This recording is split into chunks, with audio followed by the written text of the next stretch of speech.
Okay, who is Ola Bini? I'm Ola Bini. I'm a Swedish developer. I've lived in Ecuador since 2013, and I consider Ecuador my home. I've been a developer for close to 30 years. Being a developer means that I write software programs, basically. And for the last 10 years or so, I have been focused primarily on developing software related to security and privacy. The kind of programs that I develop are things that I give away for free for everyone. So I want to protect the privacy and the security of everyone on the planet, not just specific people that pay me. So that's really who I am, or well, part of who I am, of course. My job and this is not, it doesn't define everything that I am, of course. Since April 2019, I've been under investigation and then charged in a criminal procedure here in Ecuador, and I'm still not free from that procedure. Okay, number 2, can you explain the motives of the Ecuadorian for pressing charges against you? I actually have no idea. I really wish I could explain the motives. I have been spending 9 months now trying to figure out why they're doing this. Me and my legal team and my friends, we have a lot of guesses about why they're doing this, but to be clear, they have never said the real motivation. When I was first arrested, I was arrested on the charges of impacting the integrity of computer systems, but they never actually said which computer systems I had been attacking in any way. They never actually asked me any questions. They never interviewed me. Over the whole time when I was in prison, up until the end of the Introduccin fiscal, there has never been an official interview of me where they've asked any questions. And of course, in media and in other places, both Maria Palaromo, the Minister of the Interior, well, previously Minister of Interior, now Minister of the Government, and the President of the Republic, Lenin Moreno, have both made a lot of pronouncements about saying that I've done several things, including I have worked together with former Foreign Minister Ricardo Coutinho to destabilize the government. The President also said that I was actually caught in the airport in the process of hacking systems, that I've been hacking computer systems, telephone systems, and many other things. They said that I was doing that when I was captured in the airport. Of course, the official statements from the police officers that captured me, and also the videotapes from the airport show that I was actually reading a book. So all of these things are very, very weird. The government has also made connections to Julian Assange, and of course, when I was taken at the airport, it was the same day as Julian Assange was actually thrown out of the Ecuadorian embassy and given to the British police. I'm only a friend of Julian Assange. I've never worked with him on anything or with WikiLeaks on anything, but they claim that I have worked together with him in order to destabilize the government. However, none of these accusations have ever been presented with any evidence. It's something that the prosecutor of the case, he's been saying it in every hearing we've had, but he only refers to what Lenin Moreno has said in public statements. They've never provided any evidence for any of this. So, from my perspective, if I were to guess, the fact that I'm friends with Julian, that I visited him in the embassy, might be one reason. Another reason might be that I work on digital human rights. A lot of governments don't like people working on encryption, working on digital human rights, and you can see this around the world, that there's been harassment of lots of different people doing legitimate security investigation and work, and actually facing criminal charges because of it. 9 months have passed since you were arrested in airport in Quito. In legal terms, what are you being accused of? Okay, so in legal terms, my current accusation is different from the one when I was arrested. When I was arrested, they didn't have an accusation, and about 30 hours after my arrest, they finally charged me with of all the possible crimes, number 232, which is this attack on the integrity of computer systems. But as I mentioned, they never actually specified which computer systems I attacked in any way. 2 days before the end of the Introduccin fiscal, on the 29th of August, they actually had a hearing where they changed the charges to another charge which has the number 234. 234 is the unauthorized access to a computer system. And what they claim is that they have an image that shows that I broke into a computer system owned by the CNT in conjunction with Petro Ecuador course, the picture in question, first of all, the picture in question is just a picture of text, so it could say whatever. It doesn't actually prove anything.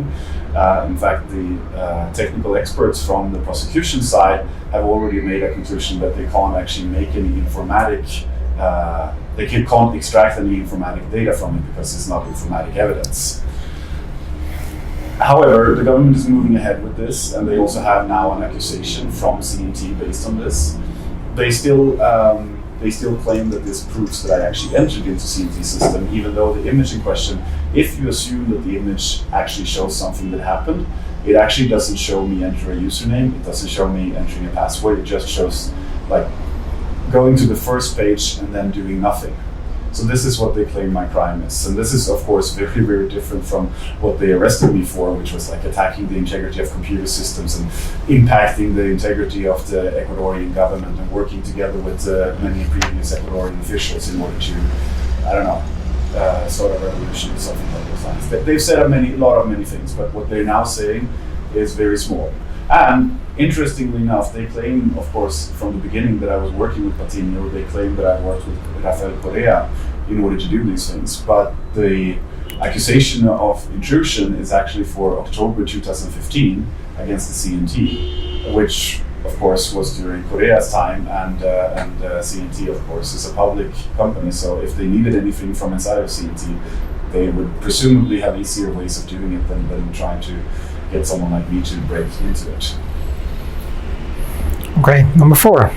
Recently, it was denounced that there were audio surveillance near your house. What irregularities have there been in your case, and what rights of yours have been violated? Wow. I'm sorry, but what rights of mine have been violated? That should be more or less all of them, repeatedly. And in terms of all the violations, I have to admit, I don't remember all of them because we're talking, last time we counted, I think we were up in over 120 different specific violations of my rights, violations of due process and so on and so on. When it comes to the audio surveillance, I suspect you refer to the image that my lawyer tweeted out last week of two people sitting in a car outside of my house with a big antenna pointing out of it.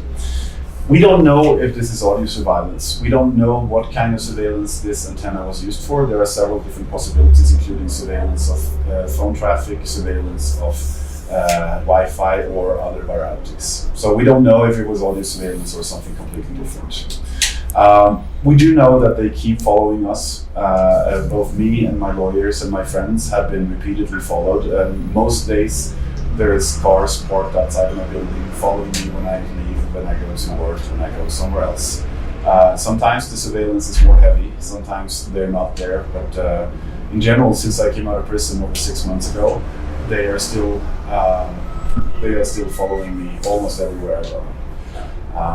As far as we know, they don't have any legal right to do that. In terms of other violations, of course, my violation started on the same day when I was arrested. I was arrested at the airport between 3 and 3:15 in the afternoon, and at that point, as we found out later, the actual orders to detain me were happening less than an hour before, but we also have evidence that I was followed at the airport even before then. I was detained without a translator, without getting access to a lawyer, without at any point being told why I was detained. I was taken away from the airport and then back to the airport during the 8-hour window of the first detention, which is, so this kind of, I don't remember the name of it, but this first 8-hour detention is not actually supposedly to be a detention. It's like a holding order. But a holding order has to be two different things as far as I understand. The first one is it has to be in the same place. So you can't take me away from there and then take me back. Then the holding order is over. So by taking me out of the airport and then back again, they actually broke the holding order. Secondly, the holding order is supposed to hold someone at the place where a crime was committed. And of course, the airport was not where they claimed that any of the crimes were committed. So for these and many other reasons, this holding order was not actually a holding order, but it was actually an illegal detention. When I was finally officially detained on an order from a judge at between 11 and 11:10 in the evening, I still did not have a lawyer. I still did not have a translator. They claimed that they read me my rights, but actually I didn't understand Spanish enough, and they tried to read it in English. Their English was so bad that I couldn't understand what they were saying. They denied me calls to family, they denied me calls to lawyer, and they never notified the Swedish embassy of my arrest, which is something that you have to do according to the Constitution. They then held me outside of proper detention facilities until around 8 a.m. in the morning the day after, when they took me to Florence. So that was just what happened on the 11th. And during the process going on from there had been so many violations of my rights, and that we could spend all day just enumerating them. We have a nice infographic that details some of them, that tell you like a little bit of the different things that happen. The latest one, or the biggest one that have been happening over the last few months, is that my pre-trial was first scheduled for October 10.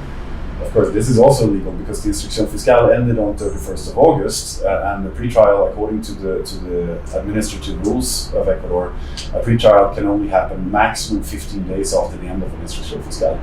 But the 10th of October, this was actually cancelled, that hearing, because of the paro nacional.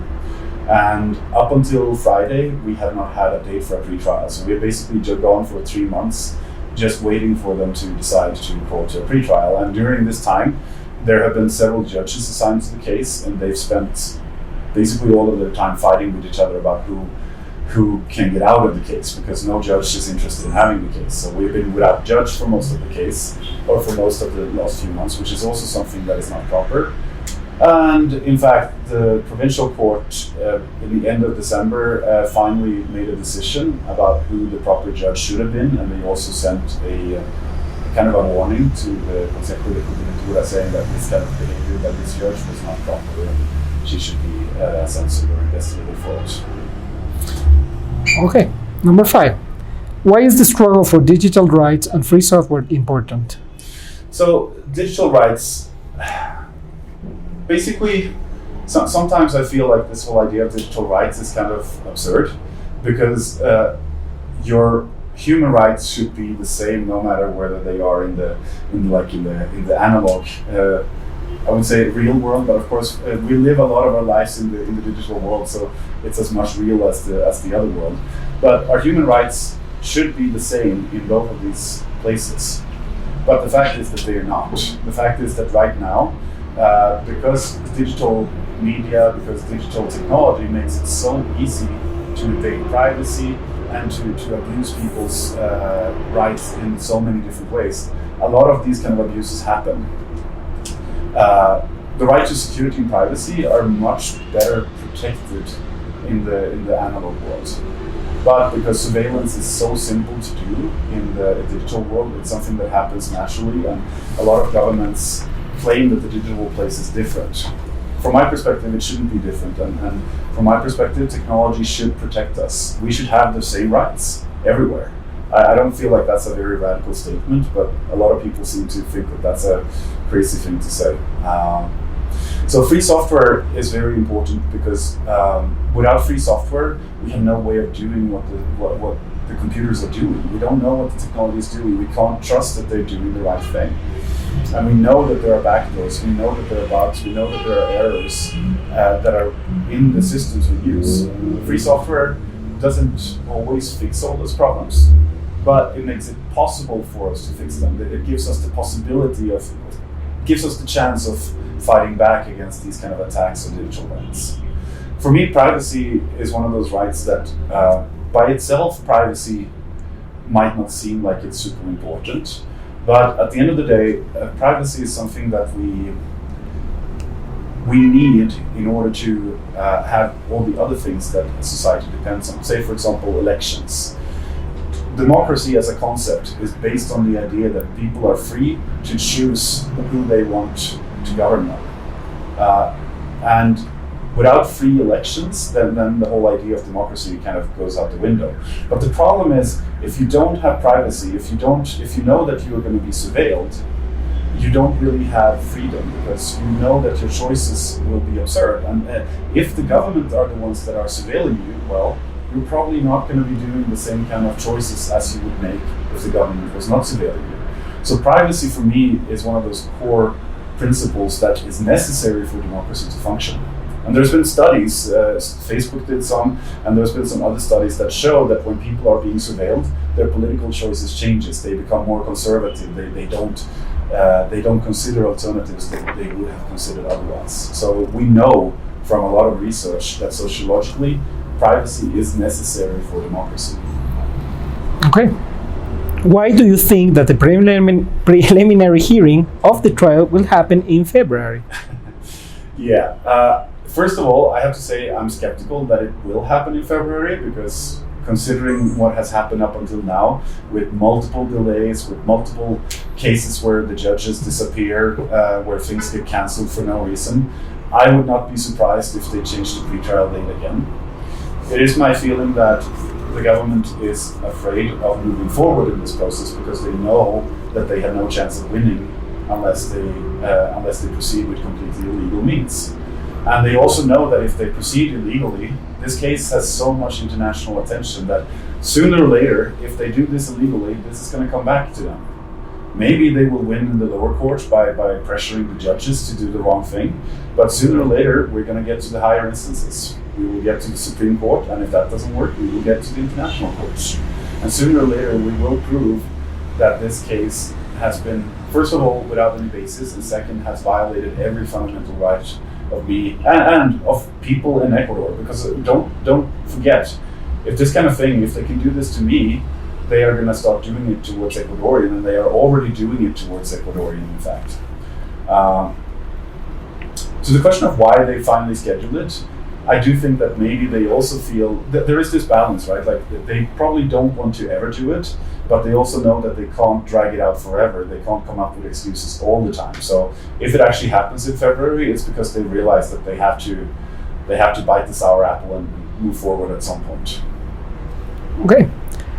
Final question. From the beginning, Lenin Moreno and Maria Paula Romo have insisted in making accusations against you in the media. Were said accusations ever formally presented in the legal process? So I touched on this a little bit before. It's not just that they have made accusations. They have made accusations that have been disproven in the evidence for the case. So for example, Lenin Moreno gave his official witness or his official testimony where he simply said that he doesn't know anything about my case except for what Maria Paula Romo has said publicly. But Maria Paula Romo never said publicly that I was hacking in the airport. She never said that I didn't have any training equipment with me. So even here we can see that the president is actually contradicting himself. Maria Paula Romo has said the same thing. In her testimony, she actually claims that they didn't have evidence that I had committed any crime. They only were worried that I might commit a crime. This is, of course, different from what she said publicly, where she has claimed not only that I've committed several crimes, she's also claimed that they have all the evidence needed to convict me of those crimes. She has said this repeatedly, and Lenin Moreno has said this repeatedly. None of that evidence has ever shown up. If you look in the expediente, there is no such thing in there. In fact, the only evidence that they are really using, the core evidence they're using to accuse me of a crime, is this image that I talked about. All the other stuff is ancillary reports from the CNT and from technical experts and so on. That's what they're going to trial with.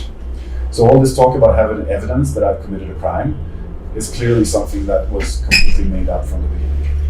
The only thing that is in the expediente is actually Lenin Moreno's public statements, because the prosecutor seems to believe that those public statements are equivalent to proof. So those are in the expediente, and sometimes, or quite a lot of time during the hearings, the prosecutor spends a lot of time during the hearings actually talking about what Lenin Moreno has said. But no evidence at all.